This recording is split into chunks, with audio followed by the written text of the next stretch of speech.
on a mis des garde-fous pour ce qui est de la Cour constitutionnelle. Quels sont ces garde-fous? On a pensé qu'en faisant prêter serment sur le serment confessionnel, on a réglé le problème parce qu'on pense que les gens craignent Dieu.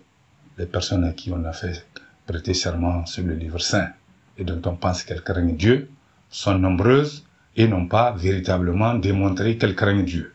Ensuite, on a pensé qu'en faisant élire les membres de la Cour constitutionnelle par leur structure, on était préservé contre les risques d'asservissement, on va dire, du politique.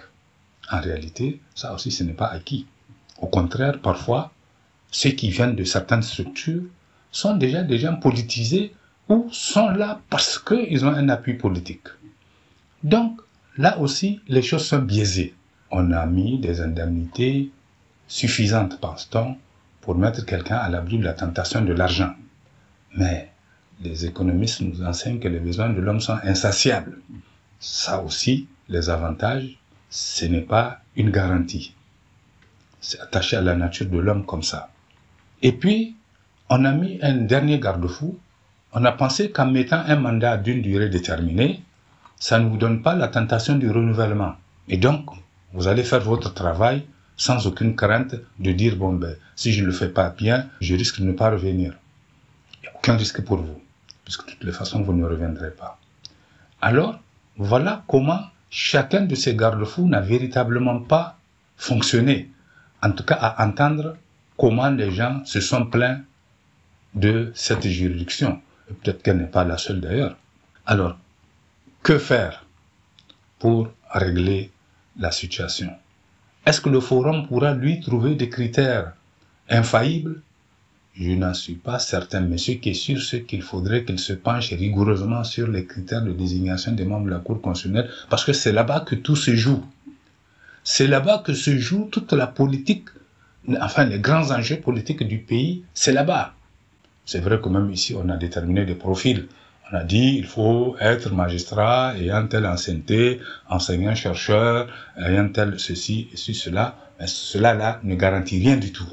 D'ailleurs, pour certains cas, les critères sont vraiment légers.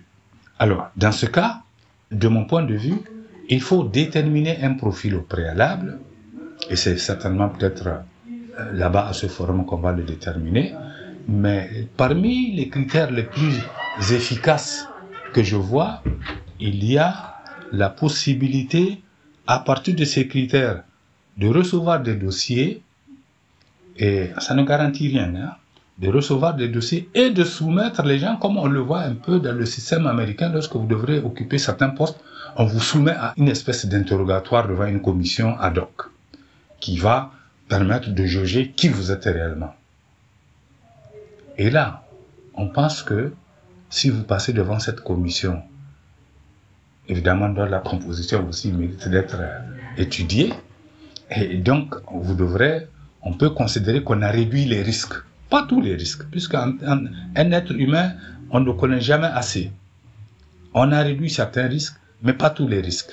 C'est la solution qui me paraît à peu près la plus acceptable, au lieu de ces désignations à travers des structures qui elles-mêmes souvent sont inféodées ou politisées.